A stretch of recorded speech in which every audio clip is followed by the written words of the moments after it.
recording. It's recording. I've turned the watching on. We're recording. We're recording. We're recording. So, ignore that. How does it feel to be back here again? Fantastic. When was the last time you came up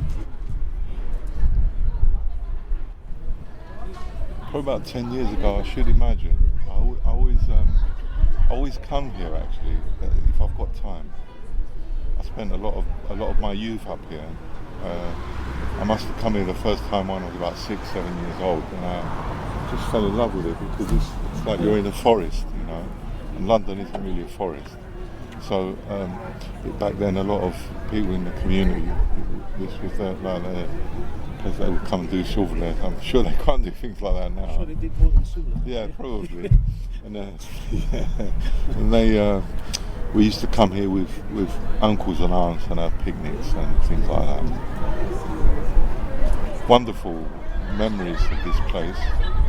And also, much later on, when I became a musician, I played the wine festival here a couple of times as an independent artist. And the first time I did it, it was just an unbelievable roadblock. You know, there's a big patch that Drehandiri had, and I was saying at the gig the other day that I would probably be nowhere without them. And what they did with their big patch, they said to me, "All right, as soon as this is coming, you know, that little third of their patch at the end." So I put my 2 speakers there, my turntable, and every 15 minutes I was singing 3 of my songs, my 3 most popular releases at the time, which was Musiki, Stavrodla and Bragama. And after every 15 minutes, it was just like selling dozens of vinyls. It was just unbelievable. And I came back from Cyprus to do that. The second year, I literally did a festival, Carlsberg building in Nicosia, for Borgo, which is the women's organisation site. And I did this festival. I literally got on the plane, came back, got back. I was living above Drehandiri, got back to the flat, got the car loaded and came up here and sat for the festival, and I slept the following night. But the first year it was unbelievable. Drehandiri, you could probably just about make out I don't know, that skyline Panos has changed so much for me, man. The Haringey ladder is just literally there. So the skyline has changed, but yeah, we used to come up here and sort of like look in that direction, roughly Walthamstow, and there was a few iconic buildings, and we could see, you know, where we lived. What's your earliest memories of living above Drehandiri? The earliest memories I have of living there was just going downstairs and talking to Haji Mike, which I used to do every day. I'd have my routine, you know, like we all do, you know, you wake up, you do all the routine things, you have breakfast, you go to the toilet, you have a shower, you brush your teeth, all those things, you know, watch a bit of TV, and then I think, oh, I'm going to have my second or third cup of coffee, and I would go downstairs, it's the Haji man, you know, and we would stand there and talk for hours. If I had hours, of course, and they had hours. And usually I'd go in the back where, or Agis, you know, and we would just sit there and talk about music and all kinds of things. It was an amazing place to live for me. I was only there for about 2.5 years, but those were my most active years, you know, as Haji Mike. You know, 3 releases, 12-inch singles.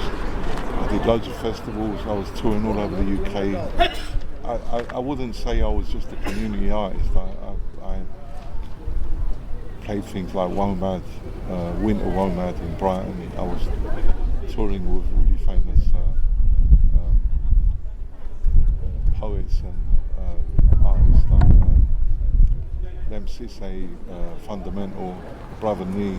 We did this tour through this poetry collective called Apples and Snakes, and that took us all over the UK. Bristol, Liverpool, Manchester, you know, Birmingham. We was all over the place, you know. That time was a wonderful time for me. It was a wonderful time for poetry generally. And then the poetry thing really exploded after the early 90s. I was quite fortunate. I got in at the beginning of it.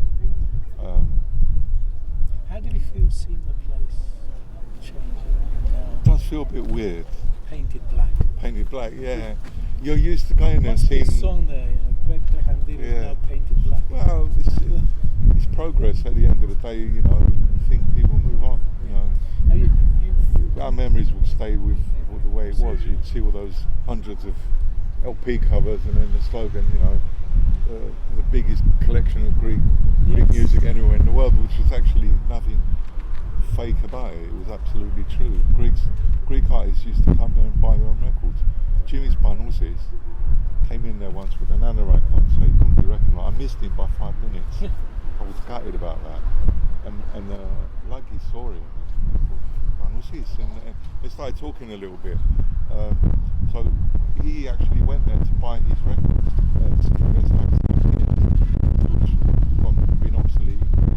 So it was a wonderful place. But you know, the Haringey itself, you know, the actual part of Green Lanes, you know, from the bridge to Turnpike Lane, it is a place where generations come and go, and you have different communities. When it was mainly Cypriots there, you know, there were so many Cypriot shops. There was Bakalika, there was travel agent, there was butchers, there was gafinedes, you know, where people would go and have their coffee and kind of doing, you know. There was kebab shops, there was vlaga, there was everything. Everything was down there. And for me, growing up in Walthamstow, we used to call it Cyprus City. You know, it was nothing like Cyprus really. It was England, but it was a great place just to go because you felt really at home. So that changes though, because different people, different groups of people come to this country to better themselves. You know, they left behind. You know, they come from very poor backgrounds, and they come to England. You know, it's a gravy train really. George Michael's got an amazing song about it called From Round Here, which I can really relate to. You know? So it's just a place where I actually say in that Zembeki one, down the road of Lost Souls, where generations come and go, and the Lost Souls really are the past generations that never went back. Because a lot of those people, like my parents' generation and before them, there was Cypriots in Britain for hundreds of years, you know, but the community started developing more from the 1920s. And originally they were around Good Street and those sort of places. And then they moved out to Camden and then Haringey and Islington, places like that. So that's what happened. Those generations ended up dying here. You know? Southgate Cemetery is full of the older Cypriots. Dying. The main reason you came to London these days was for a funeral? Yeah. Very dear friend of mine called Dave Hucker. He was one of the first people in London to play African and Latin music as a DJ. He ran this very successful club called Soli Sombra down Charlotte Street in the 80s. And he, you know, City Limits used to have the best DJ of the year award. He won that countless times during the 80s. And he was going for about 6 years. I actually went there, I didn't know him. I went there and the friend I bumped into yesterday at his funeral, Daniela, we were students at the time doing PhDs, and she told me, I want to take you to this club. You know? It's really different, it's really amazing. And I went to this little club in Charlotte Street. It was like a big sweatbox with all these people dancing to Latin music. I've never seen anything like it.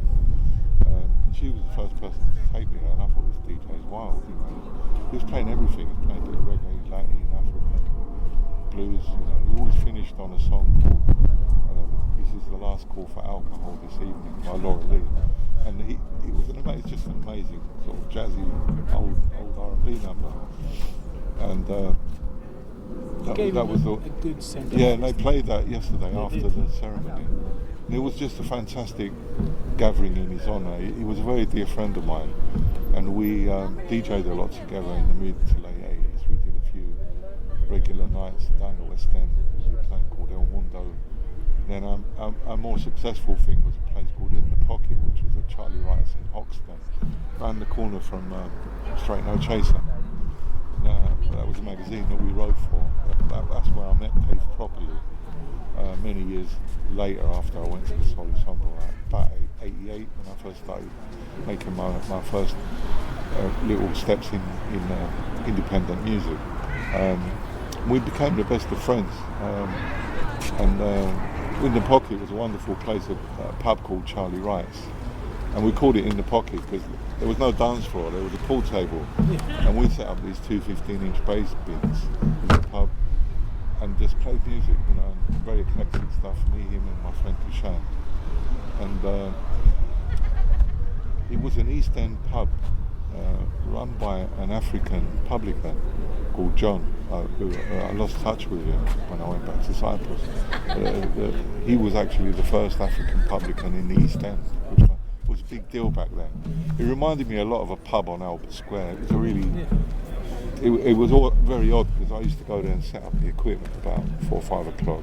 We'd start spinning music at about 6, probably finish about midnight or so.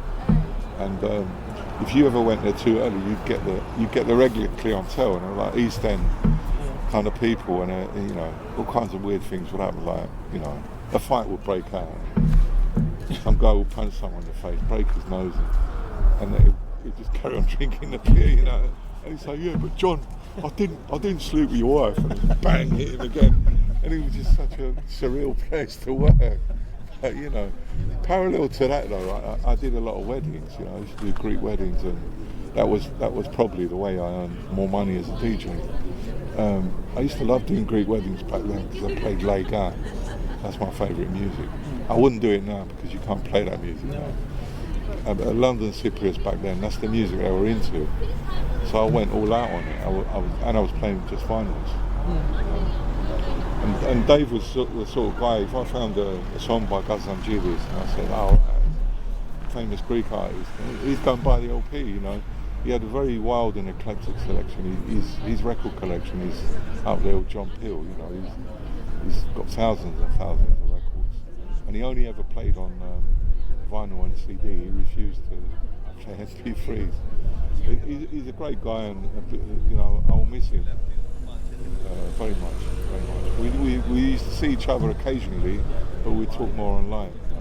Still, you packed a lot of things in these 3-4 days. Yeah. What was the first thing you did? The first thing I did was I analysed your fig tree, my friend. And I came to the conclusion that you can't get sweet figs in London. The first thing we did really was the show at MyTime, which was the launch of my new release, Acoustic Poetry, and a big thanks to Brian Lewis and Lagis Batalis. Which was released just 3 days ago.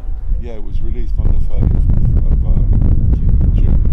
And Lagis, I said to Lagis online, I'm coming to London for 5 days. I always make an effort to link with him if he can and if I can. I sometimes come for academic conferences. I'm only here for 3 days, and I can't, get around too much because I have to be at the conference.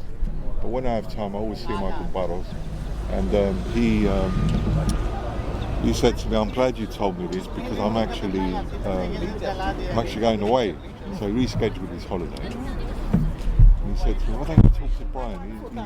He's got that, he's got that link with MyTime. I think he's actually sold it now. You should do a little bit." And I talked to Brian, and within 5 minutes we'd set up the Facebook and done the event. So it was a wonderful night for me.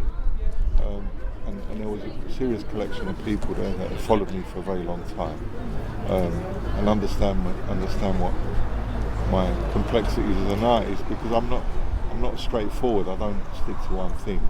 And doing the acoustic poetry thing, I've kind of found myself in so many ways, vocally and musically.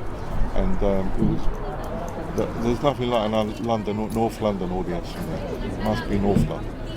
Especially in a small, intimate venue. Yeah, that's my kind of style. A connection almost with every single person there. Yeah, and I like an audience. I don't want to come across as a musical fascist and sort of say, "No, you can't do that while I'm doing a performance." But it was amazing how attentive people were, you know, and how appreciative. And every single person, I knew most of the people there, you know, like old friends, people that have supported my career, like Mario Chacos from the radio. You know, he's got every single one of my releases from 1988. He always plays my music on radio. He's been a wonderful, and you know, it's just nice to have people like that who've always got your back. You know, no matter if no one else is playing you, there's always people like that. And that was the point about Drehandiri, because when I first started, my music was very different, and the community's always had this sort of, I would say, culturally speaking, a conservative streak, whether we're talking about music, whether we're talking about culture, religion, whatever. And I'm not one to be I'm not a conventional artist. I don't really go with the flow. So I think the first time I took a record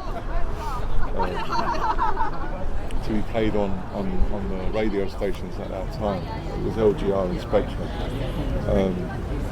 It was called Asta Codigan, and I made it. It was all white label, and I stamped them one by one myself. Stayed up all night, made 500 records.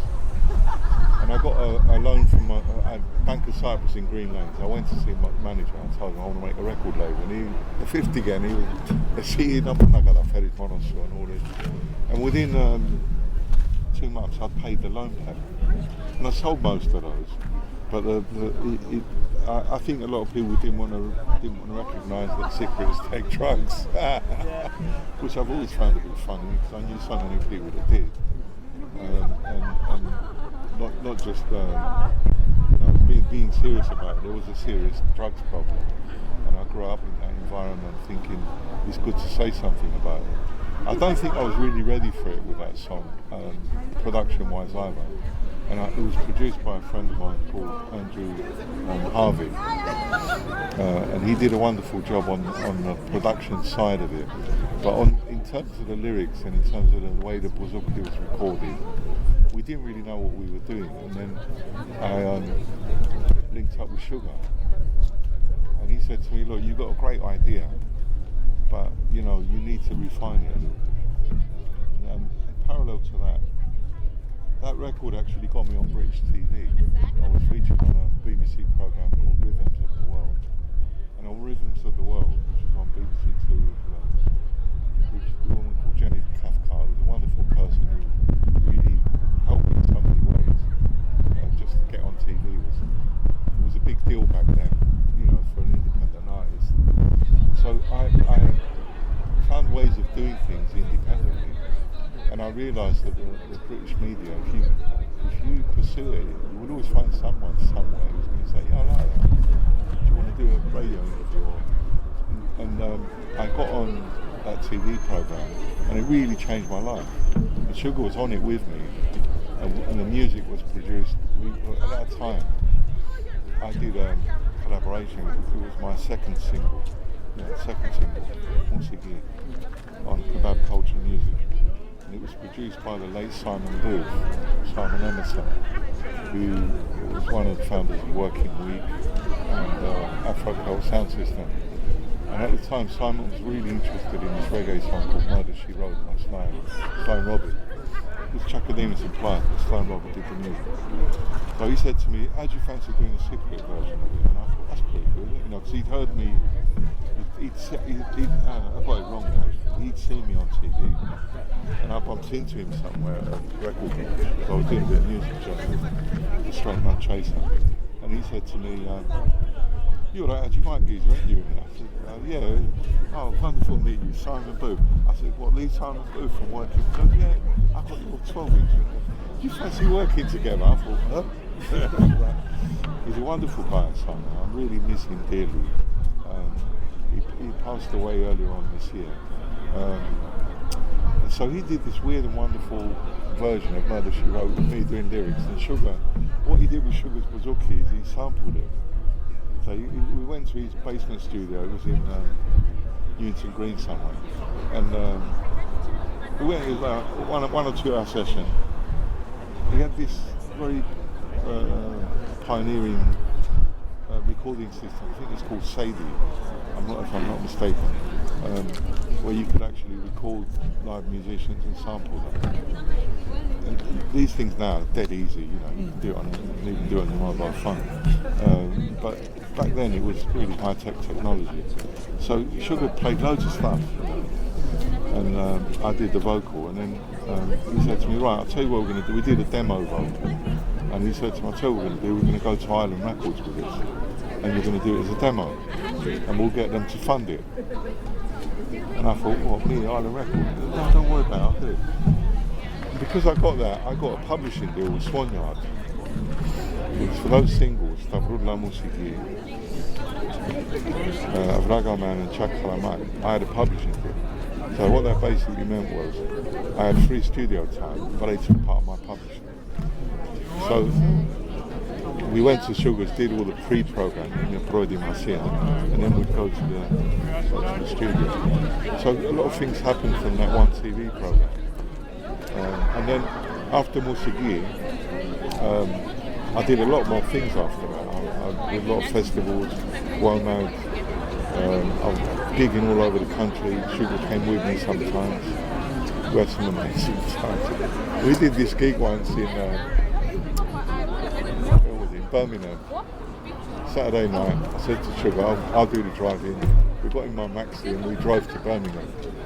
He had his bouzouki, I had my microphone, and I'd take a few 12 inches to sell. And we get to this venue, huge venue.